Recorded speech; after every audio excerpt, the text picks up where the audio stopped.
Minha quarta dica são os programas de iniciação científica, que buscam atender alunos de graduação, colocando-os mais perto de linhas de grupos de pesquisa.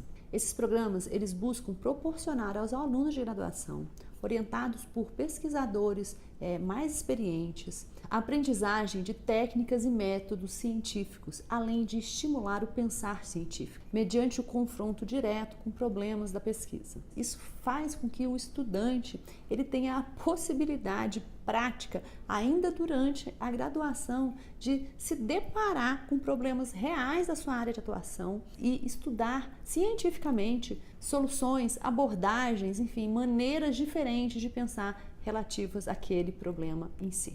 E além disso, o estudante ainda pode desenvolver pesquisas no âmbito da iniciação científica com bolsas patrocinadas por agências tradicionais de fomento à pesquisa. Então você ainda pode estar recebendo para ganhar essa experiência e para ter essa oportunidade incrível. Então, se você ainda é estudante de graduação, não deixa de verificar essa possibilidade na sua faculdade, na sua universidade. Boa parte das universidades e das faculdades no Brasil oferecem esse tipo de programa. Acontece que boa parte dos estudantes nem sabe que eles existem e acabam perdendo essa oportunidade. E sem dúvida, essa é uma excelente experiência para qualquer jovem em início de carreira ter no seu currículo. E a quinta dica é: falta de experiência não significa falta de competência. E uma boa dica para substituir experiência é com formação. Então, busque complementar a sua formação, aquilo que você está aprendendo na faculdade, na universidade, com assuntos relacionados e complementares a esses conteúdos. Então, por exemplo, se você é um estudante de publicidade, análise de dados, mídias sociais ou algum software específico relacionado às suas atividades, ele pode ser um complemento muito importante à sua formação universitária. Pensa nisso, porque isso pode substituir a sua falta de experiência e compensar de alguma maneira.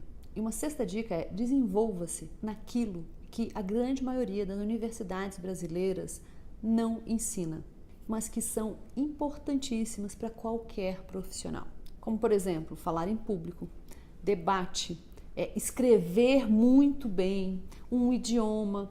E essas são características que são muito apreciadas na grande maioria dos profissionais. Então, busque se desenvolver nesse tipo de coisa que você não aprende na faculdade, ninguém vai te ensinar. Então, se você, por exemplo, é da área da saúde, por exemplo, você faz odontologia ou fisioterapia, uma coisa muito interessante é entender um pouco de administração de empresas, de contabilidade, de recursos humanos, porque eventualmente um dia você vai pensar em abrir o seu próprio consultório e isso não é ensinado na faculdade. E é uma coisa que é indispensável para qualquer profissional autônomo.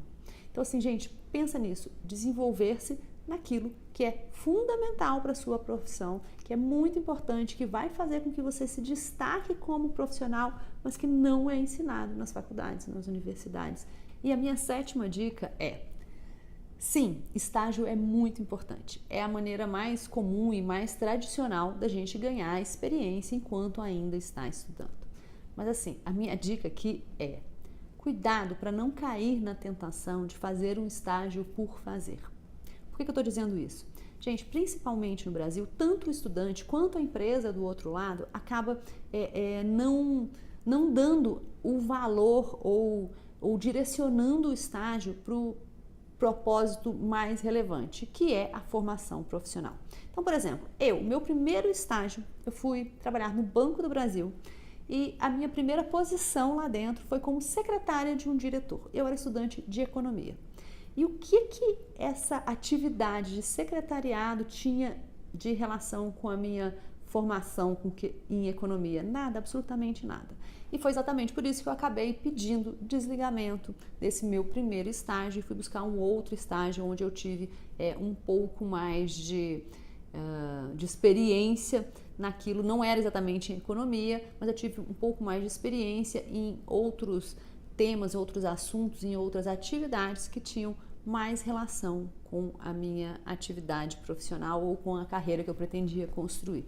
Então, assim, gente, não cai na tentação de fazer qualquer coisa para você estar empregado. Assim, busca de fato encontrar um lugar que você esteja aprendendo alguma coisa nova. Fazer estágio por fazer não faz sentido, até porque a remuneração normalmente não vale a pena.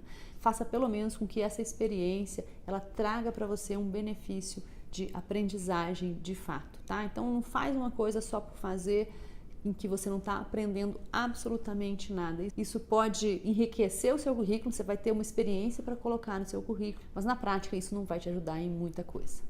E pensando na questão de carreira, gente, vale inclusive fazer estágios não remunerados, se você entender que você está de fato ganhando, você está de fato aprendendo e ganhando experiência em alguma coisa que venha a ser relevante para a sua formação. Então, assim, pensa nisso.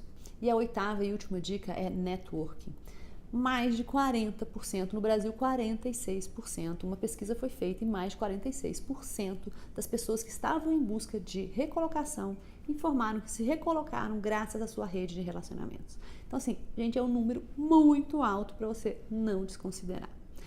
E muitas vezes, quando a gente é estudante, a gente não pensa dessa maneira, a gente não consegue pensar que o networking pode te ajudar na sua carreira. Quando a gente está dentro de uma faculdade, por exemplo, quem são os principais contatos que você tem? Gente, seus professores. Se você tem pelo menos um semestre para construir uma relação com esses professores. E eles podem, no futuro, não só te indicar para algumas oportunidades que eventualmente surjam, mas também como dar referências a seu respeito. Quem é você? Não no campo profissional, mas você como aluno, você já demonstra muito. Eu tenho certeza que um professor, ele teria como dar algum tipo de referência a respeito de um aluno com quem ele conviveu durante pelo menos um semestre. Então, assim, constrói esse tipo de relação, não só com seus professores, mas com os seus familiares, com os amigos dos seus familiares, amigos dos seus pais. Se posiciona como um jovem profissional. Entendeu? Sempre que você tiver a oportunidade de falar sobre o que você está estudando, de mostrar que você tem vontade de aprender, se coloca dessa forma. Essas pessoas podem no futuro abrir diversas portas e oferecer, enfim, algumas oportunidades em função disso. E quando a gente faz isso naturalmente, verdadeiramente, as pessoas veem isso. Então, assim, se posiciona dessa maneira como um jovem profissional que está aprendendo, que está em busca de crescimento, que está em busca de querer aprender mais e está em busca de novas experiências. Se coloca dessa maneira que esse também pode ser um grande diferencial e pode abrir diversas portas, tá? Bom, gente, essas foram as dicas de hoje. Eu espero que vocês tenham gostado. Esse foi um papo, meio papo de mãe, mas é assim, muito do que eu falei aqui, ou praticamente tudo que eu falei aqui, são coisas que eu converso com meu filho também com muita frequência. Então, assim, explorem essas possibilidades, que eu acho que isso tudo pode fazer uma grande diferença no momento em que você for de fato buscar por uma oportunidade. Você tem que começar a pensar nisso lá atrás, muito antes disso, e começar a construir e planejar a sua carreira dessa maneira. Gente, é isso. Eu espero que vocês tenham gostado. E se você gostou, já sabe, né? Curte, comenta, compartilha e se inscreve no canal se você ainda não fez isso. Beijo grande pra vocês e até semana que vem. Tchau!